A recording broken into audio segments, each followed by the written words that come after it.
दोस्तों नमस्कार, मैं हूं आपका होस्ट मिथिलेश कुमार। तो आज के इस एपिसोड में हम बात करेंगे कि ईरान में जिस तरीके से सत्ता के विरोध में प्रदर्शन पूरे देश में फैल चुका है और साथ ही साथ अमेरिका और इजराइल जैसे दोनों राष्ट्र फ्रंट फुट पर आकर ईरान के सत्ता के खिलाफ बयानबाजी जारी कर रहे हैं और साथ ही साथ वहां के प्रदर्शनकारियों को मदद भी पहुंचाने की बात बोल रहे हैं। तो क्या हम ये समझ लें कि इजराइल और अमेरिका दोनों मिलकर चाहते हैं कि ईरान की सत्ता को पूरे तरीके से उखाड़ कर फेंक दिया जाए और अमेरिका और इजराइल की बात मानने वाले उन चाटुकारों की सरकार ईरान में स्थापित कर दिया जाए, जो आने वाले समय में अमेरिका और इजराइल के लिए खतरनाक साबित नहीं हो। तो इन सभी मुद्दों को और ख़ास करके 2-3 दिनों में ईरान में जिस तरीके से प्रोटेस्ट बढ़े हैं, बड़े संख्या में सरकारी आवास को, सरकारी संस्थाओं को, सरकारी ऑफिसर को निशाने पर लिया गया है प्रदर्शनकारियों के द्वारा, उनकी जान-माल की भी क्षति हुई है। तो इन सभी चीज़ों को समझने की कोशिश करेंगे।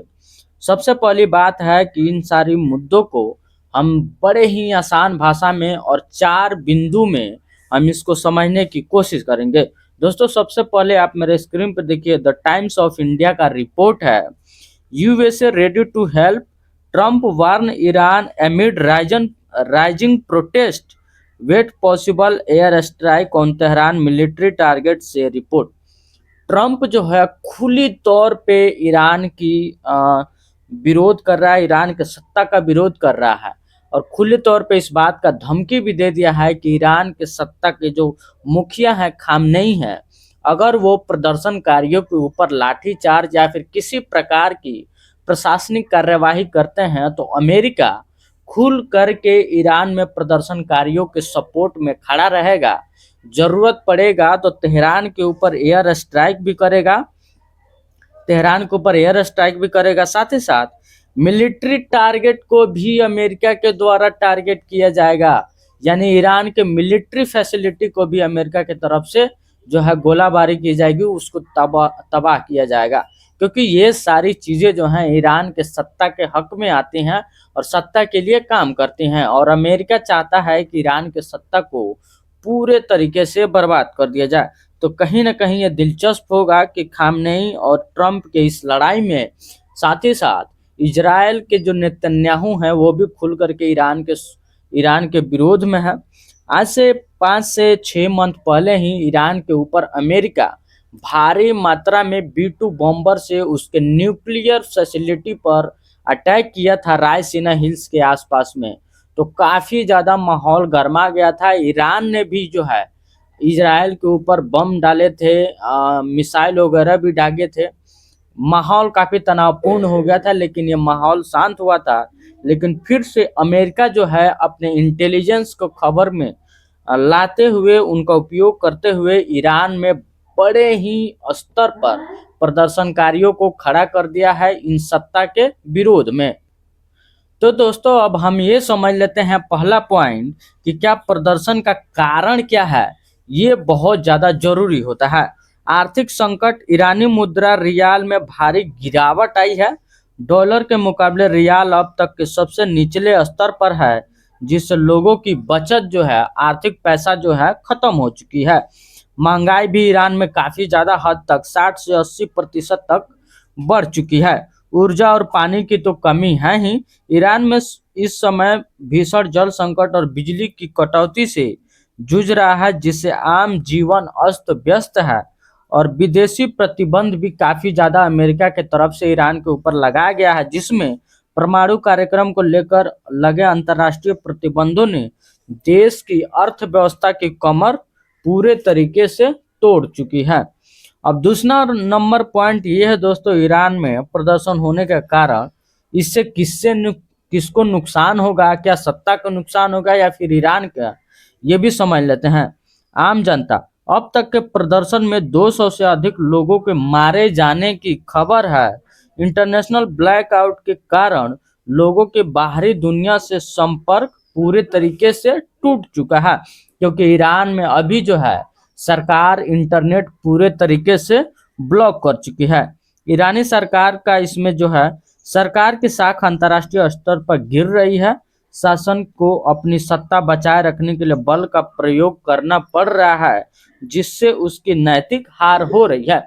यह स्पष्ट है दोस्तों कि अगर हमारे देश में भी किसी मसले को लेकर, किसी मुद्दे को लेकर अगर प्रदर्शन हो रहा है और उस मसले को सुधार करने की जगह अगर सरकार पुलिस का दुरुपयोग करके उस प्रदर्शन को कुचलने का काम करती है, जेल में डालने का काम करती है, तो आने वाली जनता जो है चुनाव में सरकार को मुंहतोड़ जवाब देती है। सरकार के विरोध में अन्य कई सारे प्रदर्शन भी खड़ी होती है और लोगों के नज़र में सरकार के प्रति काफ़ी ज़्यादा विरोध और आलोचना भी पनपने लगता है। तो जाहिर सी बात है, किसी भी देश के लिए अगर वहाँ के राष्ट्र के लोगों के लिए अगर सरकार काम नहीं करेगी तो लोगों के अंदर रोष जो है भरता जाएगा और एक न एक दिन प्रदर्शन के जरिए देश भर में ये रोष देखने को मिल सकता है।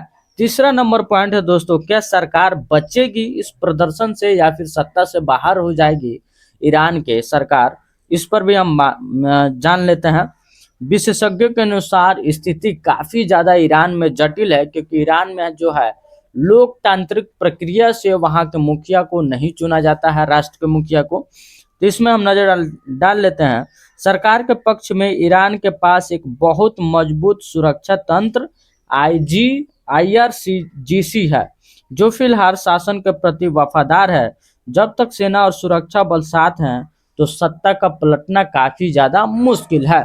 तो ईरान के जो मुखिया हैं, जो राष्ट्रपति हैं खामनेई, उनके सपोर्ट में ईरान के जो सेना है और वहाँ की इंटेलिजेंस एजेंसी IRGC और अन्य कई सारे सुरक्षा तंत्र जो है उनके साथ पूरे तरीके से खड़े हैं। तो अभी ये मुश्किल होगा कहना कि ईरान का सत्ता का परिवर्तन हो जाएगा।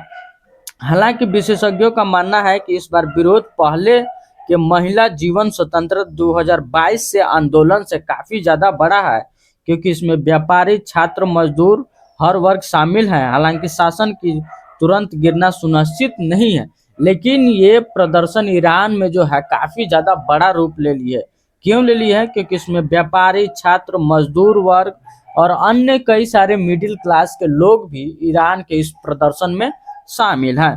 चौथा नंबर पॉइंट ये है दोस्तों, जैसा मैं आपको बताया था रिपोर्ट के शुरुआती टाइम में ही, कि अमेरिका और इजराइल के प्रेसिडेंट बेंजामिन नेतन्याहू जो है फ्रंट फुट पर आकर के ईरान के खिलाफ जबरदस्त पलटवार कर रहे हैं, जबरदस्त कहानियां और बयान भी दे रहे हैं और प्रदर्शनकारियों को सपोर्ट करने की भी बात कर रहे हैं।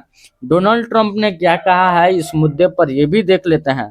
ट्रंप ने सोशल मीडिया पर लिखा है कि अमेरिका लॉक एंड लोडेड यानी पूरे तरीके से तैयार है ईरान के खिलाफ। उन्होंने चेतावनी दी कि यदि ईरान सरकार ने शांतिपूर्ण प्रदर्शनकारियों की हत्या की तो अमेरिका उन्हें बचाने आएगा और ईरान पर बहुत भारी हमला करेगा, जिसमें ईरान की न्यूक्लियर फैसिलिटी के साथ साथ ईरान की मिलिट्री टारगेट भी शामिल होंगी। उन्होंने कहा कि ईरान की महान जनता, दुनिया की नज़रें आप पर टिकी हुई है। दुनिया भर के लोग ईरान के लोगों को, प्रदर्शनकारियों को देख रहे हैं कि वो अपने देश में गणतांत्रिक सरकार की स्थापना के लिए किस तरीके से प्रदर्शन और महंगाई, भ्रष्टाचार के खिलाफ कर रही है। बेंजामिन नेतन्याहू ने भी इस पर स्पष्ट अपने बयान जारी किए हैं। उन्होंने कहा है कि इजराइल ईरानी लोगों की आज़ादी और न्याय के संघर्ष के साथ खड़ा है। उन्होंने इसे एक ऐतिहासिक क्षण बताते हुए कहा कि ईरानी जनता अपनी नियति अब अपने हाथों में ले रही है।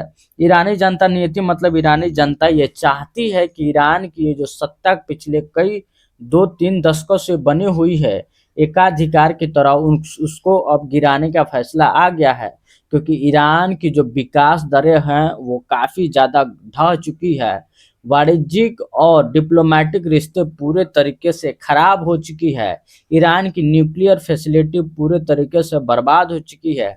साथ ही साथ देश भर में व्यापारियों की स्थिति भी खराब हो चुकी है और ईरान की अर्थव्यवस्था भी अमेरिका के प्रतिबंधों का मार झेल रही है, जिससे वहाँ की प्रदर्शनकारी काफ़ी ज़्यादा नाराज हैं। ईरान के देश भर के लोगों में काफ़ी ज़्यादा ये रोष है तो इन सारे मुद्दों को, इन सारे प्रकरण को हम 4 बिंदु में पूरे ही डिटेल और आसान भाषा में समझ चुके हैं।